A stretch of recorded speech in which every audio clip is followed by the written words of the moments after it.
A conversa aqui no intervalo foi bem bacana, teve até um cafezinho aqui que acho que inspirou mais ainda nosso debate. Eu quero voltar direto aqui com o Dr. Manuel, que tinha um comentário interessante sobre a questão internacional, as medidas semelhantes que acontecem no mundo, mas também o senhor falava, queria que o senhor reproduzisse aqui agora na gravação, a importância da agilidade no tratamento da aplicação dessas medidas socioeducativas com os menores infratores. Doutor. Tá certo. Primeiro, no mundo inteiro, eu falo isso porque tive um encontro aí internacional a respeito da criminalidade na adolescência, o mundo inteiro enxerga não o encarceramento como solução, mas sim outras medidas, como a que nós temos aqui, outras medidas em meio aberto, que nós chamamos, como a solução para o problema da violência juvenil. Inclusive, nesse congresso, fiquei sabendo que a Noruega, por exemplo, até pouco tempo atrás, sequer tinha uma unidade de encarceramento de jovens. Quando precisava, colocava junto com os adultos. O que rendeu a ela, Noruega, um problema na comunidade internacional. Ora, você tem que construir. Então, eles construíram, mas tem lá 1, 2 adolescentes. Isso revela o que? Esse é o dado relevante. Nós somos diferentes da Europa, nós somos diferentes dos outros países. Somos um país jovem, com uma cultura de violência, ao passo que lá são países velhos com a cultura da paz. Experimentaram de sabores enormes por conta de guerras, o esfacelamento social que veio com a guerra. Então essa é uma diferença. A gente não pode se espelhar na solução adotada por um país que não é exatamente idêntico ao nosso. Isso é relevante a gente pensar também. E nós temos uma cultura da violência. Nós temos uma cultura da violência no trânsito, na violência com o vizinho, na violência com o colega de escola. E a gente tem que reparar isso por outros meios.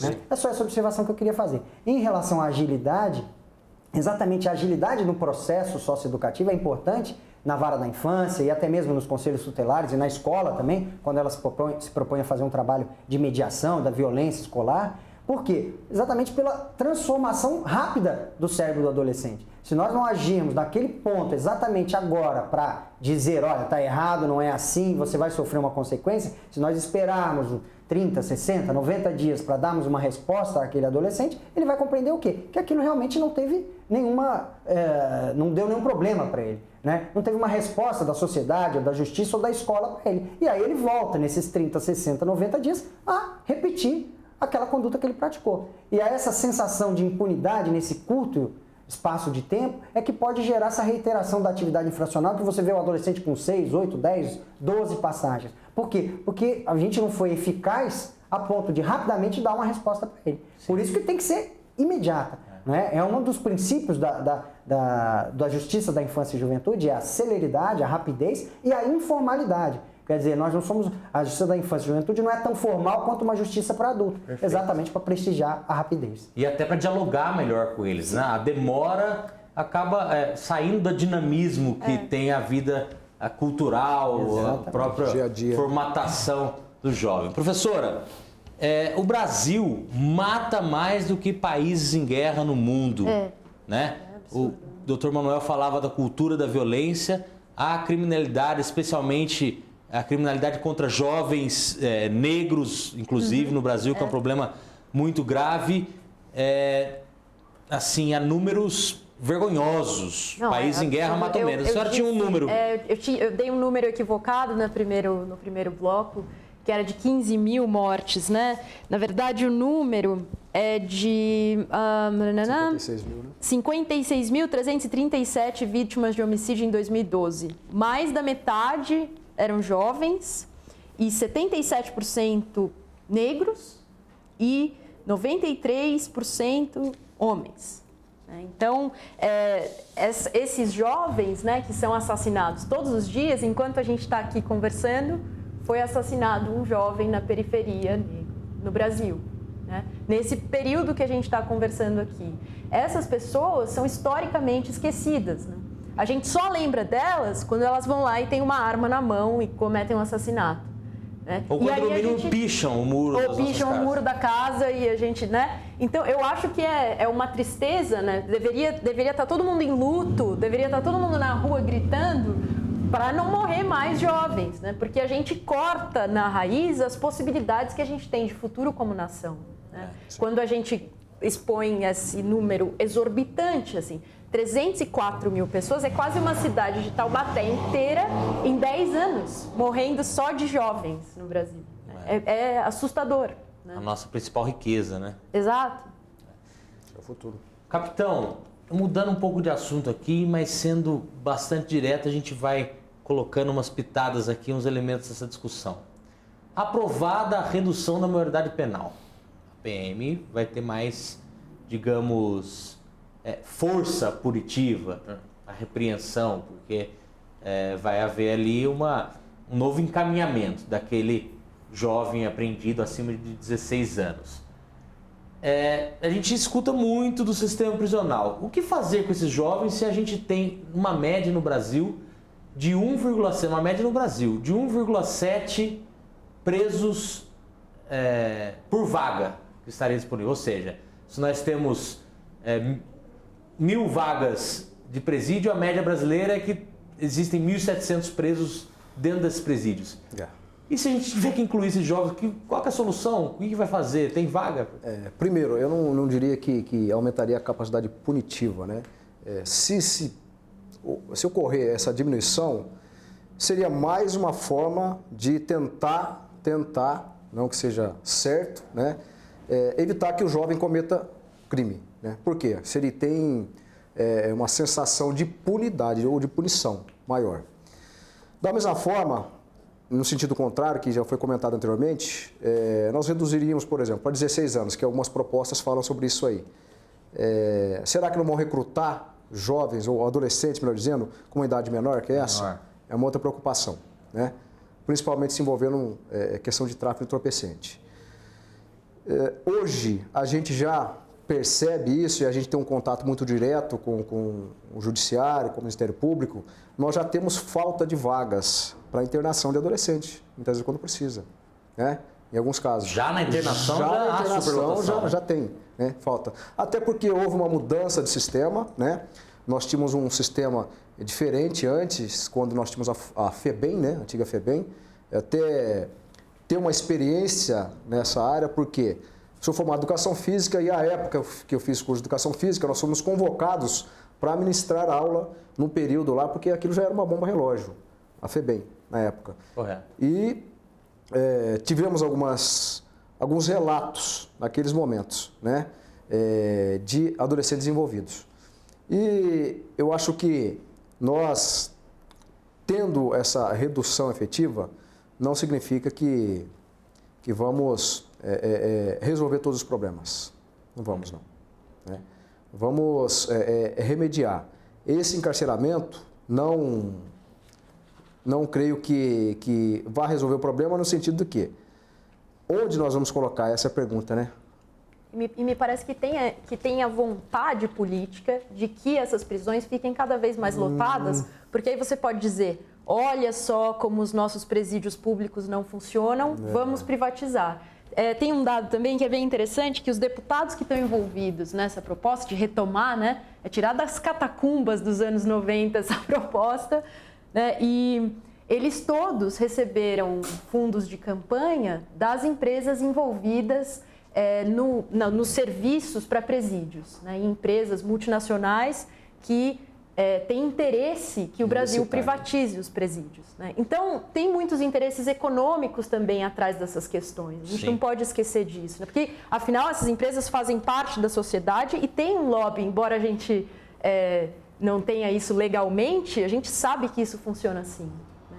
E me parece que existe um interesse nesse sentido. A grande questão é assim, nós teríamos que construir mais presídios, como o doutor comentou. Nós temos que construir mais escolas, né? Para dar mais educação, no sentido de formação para o adolescente, para a criança. Dar oportunidade. Oportunidades, exatamente.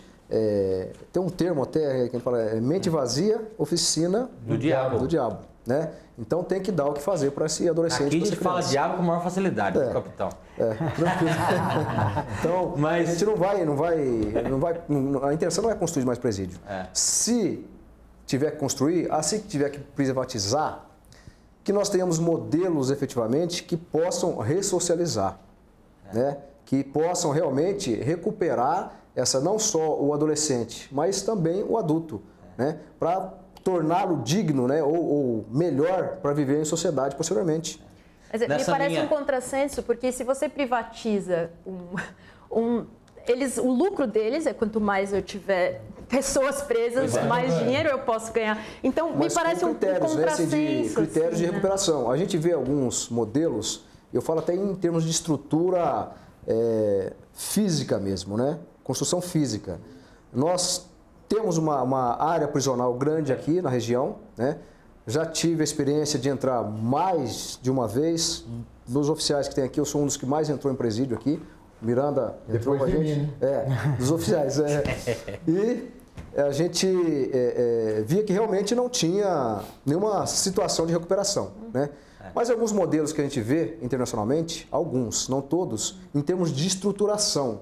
Por exemplo, aqui nós vimos um funcionário que trabalhava lá, que ele tinha que entrar num raio, que à época, com 504 presos.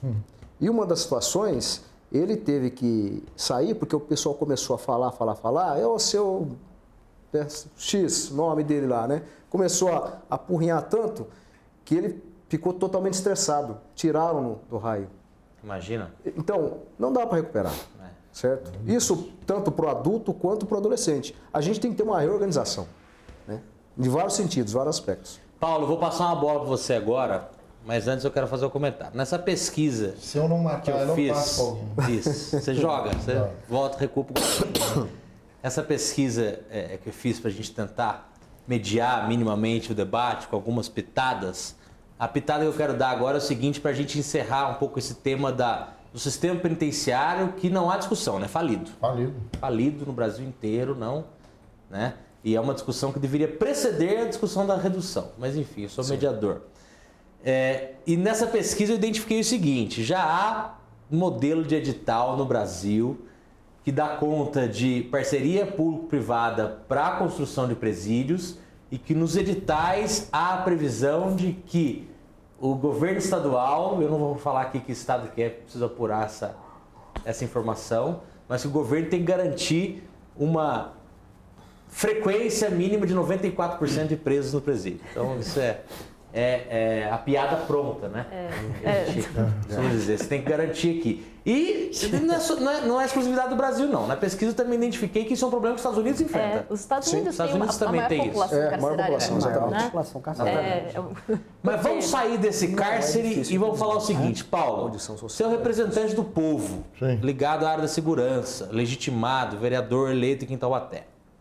Escuta muito povo, tá na rua e tal.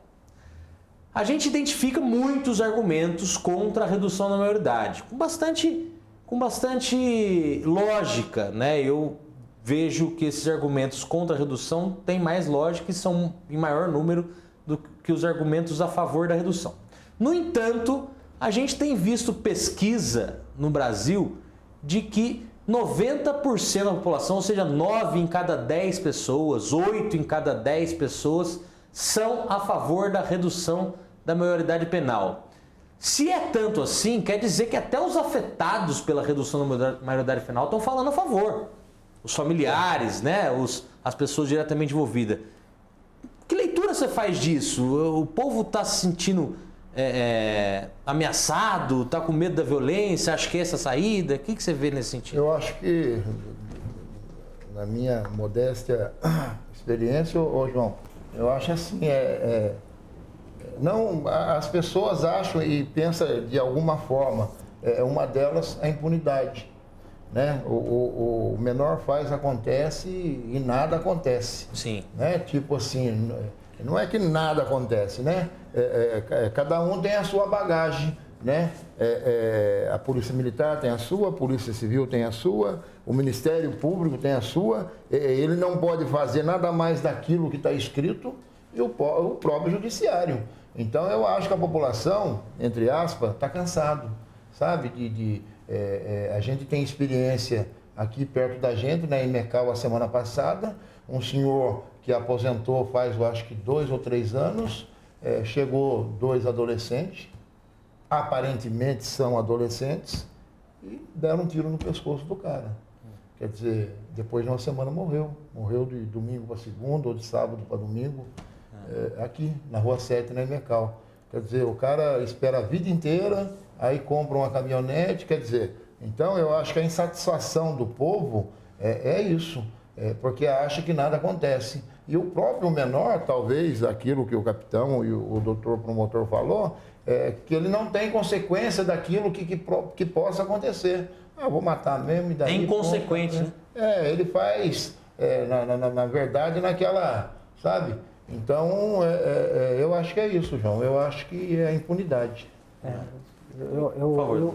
O povo está no direito dele. Sim, o povo está amedrontado. Sim. O povo Quer uma tá solução, acuado. né? Quer uma solução. O povo, ninguém Mas sai é à uma noite na mídia rua. que dá muito valor para essa coisa do crime. Exatamente. Toda hora, né? Você liga a TV, tem programas Então, desse tipo. quer dizer, o país que se dedica 3 horas durante da sua programação de TV para divulgar crimes, para falar que aconteceu isso, que seja, isso atrai a audiência da população, como eu falo da cultura da violência, é isso, quer dizer, e a população se interessa por aquilo, isso amedronta cada vez mais a sociedade. Então, 90% é um dado muito relevante, né? E o Congresso Nacional não está alheio a isso. Sabe que esses 90% vão votar daqui a pouco, né? Nos seus deputados e senadores. Então, agora, o grande erro é tornar a discussão rasteira. Ou seja, é assim, vai ser assim, porque assim vai resolver. Quando todo mundo sabe que não vai resolver. Porque Até eles sabem. A sociedade, por desconhecimento, por ser mais fácil acreditar, porque um deputado fala, o seu deputado fala, o seu senador fala, ela acredita. Mas às vezes não foi nem tanto a fundo, mas não avaliou concretamente os parâmetros que têm que ser estabelecidos para essa discussão. O que não é dever da sociedade. É dever do Congresso Nacional. E dever o Congresso também Nacional da está se mídia. furtando a isso, né? E também dever da mídia, desconstruir os discursos do Congresso também, né? E aí Porque... vai um elogio a este programa aqui, que é exatamente bem esse. bacana. Esse é o mérito desse programa. Né? Quando cada um de nós coloca de maneira consciente para a população entender. E aí sim, com consciência, optar pela sua... Com certeza. Isso é uma questão que... Sem apelos, né? Sem apelos. Ela citou da mídia. Hoje, eu estava comentando sobre isso com uma professora. Foi uma formatura de PROERD, né? Que é um programa educacional de resistência às drogas da Polícia Militar, que visa exatamente para que a criança, né? Quando no começo ali, para a adolescência, ela aprenda a dizer não às drogas, droga, bebida, cigarro, todo tipo de droga, né? E essa questão infelizmente, o destaque se dá ao que é ruim, né? Ao que é feio. Quando deveria ser o contrário. Ninguém conhece o PROERD, por exemplo. Né? Então dá uma divulgação maior, né? O PROERD, por exemplo, ele veio dos Estados Unidos, né? Tá desde 93 aqui em São Paulo, né? Através da Academia de Polícia Militar do Barro Branco, acompanho desde o começo isso aí, né? Mais de 25 mil crianças passaram por isso aí, exatamente para dizer não às drogas. Infelizmente, a gente ainda tem um grande envolvimento, né, de adolescentes com ato infracional e relacionado a drogas. Mas essa questão da divulgação negativa, eu volto àquela questão da inversão de valores, né? Então, valoriza-se aquilo que é ruim, né, ou certo passa a ser errado e o errado passa a ser certo. E não é assim. Não é assim que tem que ser. E tudo tem um porquê, né? Eu lembro de uma palestra que eu assisti de um jornalista uma vez e falava um pouco do papel da mídia na veiculação da violência e que a mídia dá uma superexposição à violência, então cria um clima, né? Claro que era toda uma palestra, havia um contexto, vou tentar reduzir aqui. Então a mídia cria um clima de insegurança muito grande na sociedade, especialmente a televisão, e que você assistindo e sendo submetido àquelas informações direta e cotidianamente, as pessoas de bem se recolhem dentro das suas casas, não ocupam as ruas e que esse clima só tende a aumentar. Sim. E que o objetivo, segundo o jornalista, não é opinião minha, nem tampouco da Câmara porque brigar com a mídia não é uma briga fácil, né? Mas segundo a opinião desse jornalista, é que isso era proposital, criar o clima de segurança para que as pessoas ficassem mais em casa e assistissem mais as suas mídias, seus programas e comprassem mais aquilo que a mídia veicula. E eu acho que pensar que também não é gratuito que eles façam isso com a violência, porque, como o doutor falou, a gente tem uma cultura de violência, né? Sim. Só a gente pensar, por exemplo, que a gente acabou com a escravidão há 120 quantos anos? 124 anos? A matemática não é meu forte, mas é 1888. E é muito pouco tempo né? E a gente pega daí o dado de 77% dos jovens assassinados são negros das periferias, é uma coisa que com a qual, de alguma maneira, muita gente concorda, né? Mesmo que inconscientemente, né? Porque a gente vive dentro de uma sociedade... A gente se acostuma, mas Olivia... Exato, a gente se acostuma com a violência. E aí a gente quer responder isso. A única maneira que a gente aprendeu dentro dessa sociedade a dar as respostas é de maneira violenta, né? E não de maneira reflexiva, pensada, né? Tanto que os nossos argumentos normalmente são muito passionais, né? O que os deputados lá argumentam? Eles usam o quê? Alguns deputados usam a Bíblia, né? Tinha deputado recitando a Bíblia para defender um assunto que vai... Não que eu tenha nada contra a Bíblia, inclusive é legal, sociais, mas tem reflexos econômicos, exato, tem reflexos que são enormes, na né? vida das pessoas, né? Diretamente na vida das pessoas, e é sempre um envolvimento muito passional. Nós vamos encerrar esse bloco e vamos daqui a pouco para o último bloco.